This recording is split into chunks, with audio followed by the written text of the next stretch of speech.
And again, thank you to our witnesses for being here today.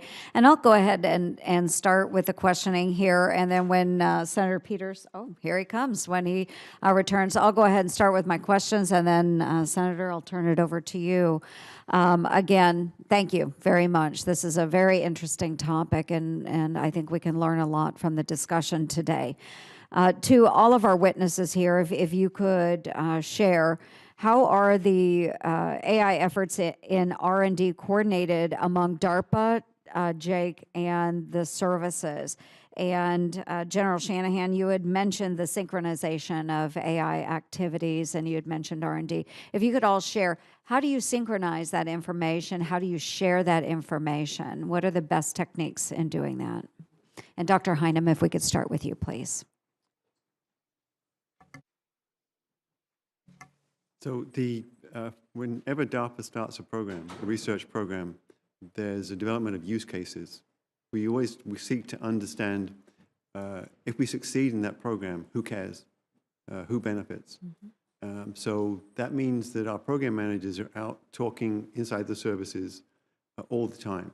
In fact, across the national defense establishment writ large. So there's a natural inbuilt connection before we even agree to start a high-risk activity. And that's true whether it's hypersonics or quantum or AI. This is normal business.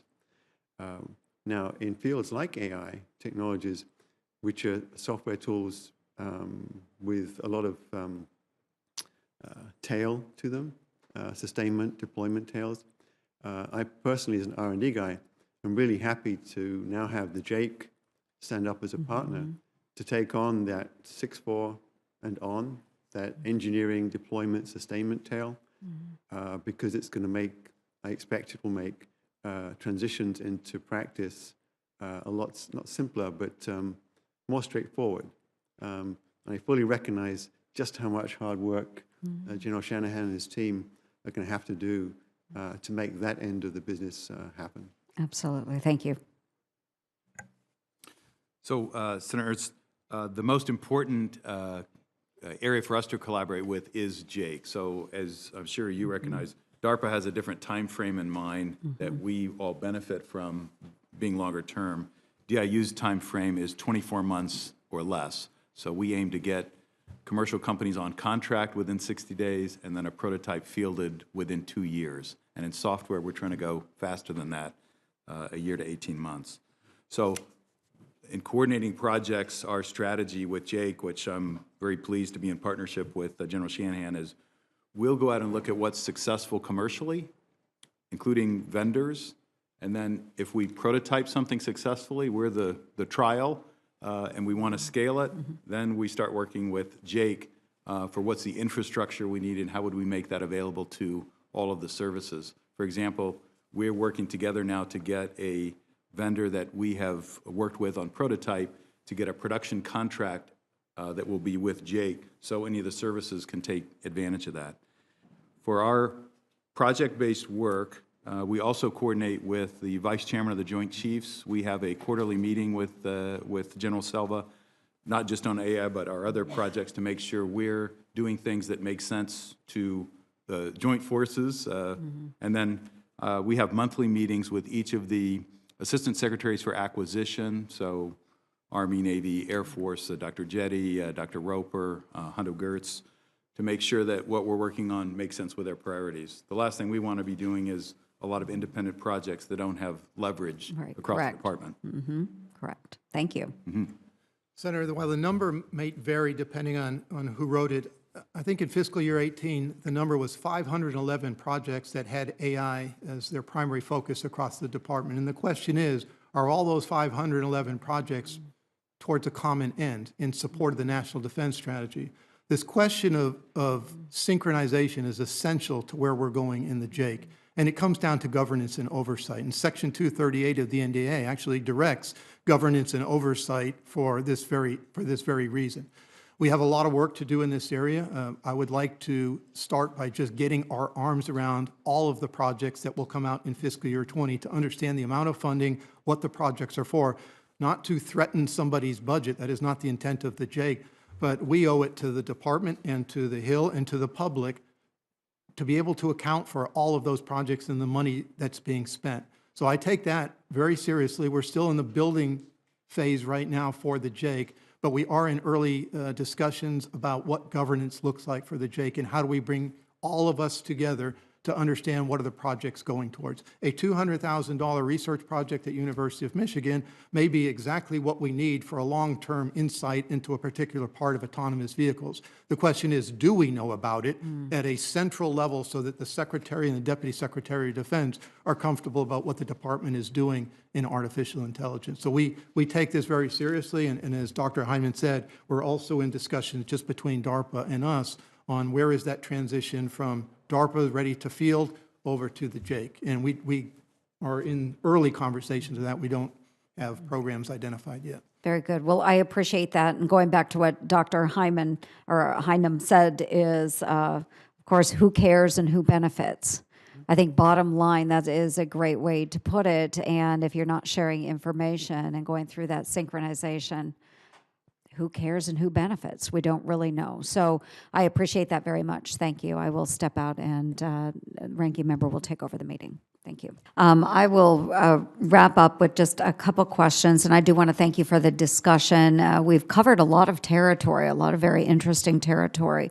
I appreciate the discussion on ethics as well with lethal autonomous weapons. I think that's something that we need to fully vet and explore even more.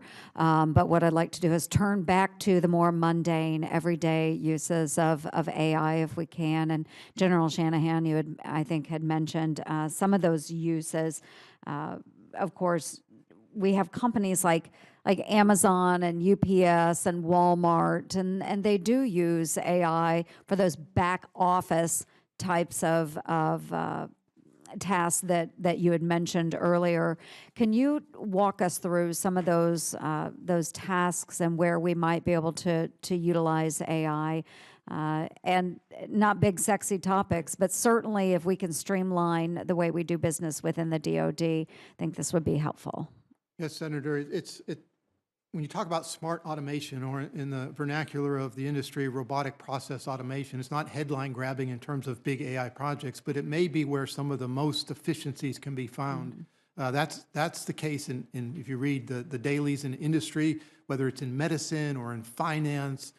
This is where early gains are being realized in AI. Some of the other projects we take on in the department are probably years in the making of return on investment. These other areas, I think, will be much shorter term return on investment. What we're trying to do in the JAKE, when I looked at this just a couple of months ago, we weren't even concentrating on this smart automation. I'm now trying to figure out how I stand up a small office, just focus on that. I don't see us leading that, but it's leading others to find out how to incorporate these technologies into their back office functions. And I've already met with the Chief Management Officer of the department, as well as the Chief Data Officer of the department, to have these early discussions. I'm convinced there will be lots of opportunities in back office functions, finance being, I'd say, the first one to take on, to help augment people. I think people get very concerned right off the bat about being replaced. There's not enough people to go around for the most part. So this is about augmenting people and being able to do much more work than they were able to do with the tools, which in some cases are far too old, manual, laborious. These are about how to, if you see the demonstrations of a bot versus a human doing the same sort of manual task, there's no question who gets to the finish line first. Absolutely. So we're early in this process right now, but that's one I'm very interested in taking. No, I think that's really important. One of the big discussions that we've had just in the last year was the DoD audit, and how do we arrive at a clean audit through such a large, what I describe as a large, animal. And is it practical to look at an application like that? Would it be helpful to guide us towards a clean audit? I'd say the answer to that is yes. Scoping it will be the challenge, is finding out how big this is to go after the audit. But I know the Chief Data Officer, Michael Conlon, is looking at applications like this. There are big decisions made in the department with data done in a very manually intensive way. If those decisions can be made faster and better, that, of course, is something that the leadership of the department is interested in. So the answer to your question is yes, it's a question of understanding the scope and the scale of doing it. Very good. And of course, the inventory purposes, acquisition program spending, you name it, I think that AI can help in those areas. It has been mentioned, maintenance as well, predictive maintenance on equipment and aircraft, so forth, would be very helpful as well. And Senator, if I may just add on to the point, whether it's smart automation or predictive maintenance, as we're finding very early, the problems themselves are not massive, but the lessons learned are what we're really catching on to. It was just one use case of a helicopter, seemingly simple, but everything we're learning about data management, which would be no surprise to anybody in the industry who's dealing with artificial intelligence and machine learning. But those are what we're trying to collate and bring up to a higher level for the department about understanding what different standards, policies, authorities need to be in place to make this happen against all the different aircraft in the Department of Defense. And to your other point about, I call it a flywheel effect. Once a few people begin to understand what smart automation does, it will catch on. But nobody believes it yet because they haven't the benefit of actually seeing it work. Absolutely. So that's what we have to do, is we have to show, it's the show me piece. We have to have people believe it's real and not just science fiction. Absolutely. And with that, I will go ahead and wrap up this hearing today. I do want to thank the members of our panel for being here, and the flywheel effect. It starts here as well in Congress, and making sure that we are educating others on artificial intelligence and the applications for our DoD. So thank you again to the witnesses for being here and for educating us on what your jobs entail and how we can better use artificial intelligence. Thank you, gentlemen, very much. Thank you. This concludes the hearing of emerging threats and capabilities.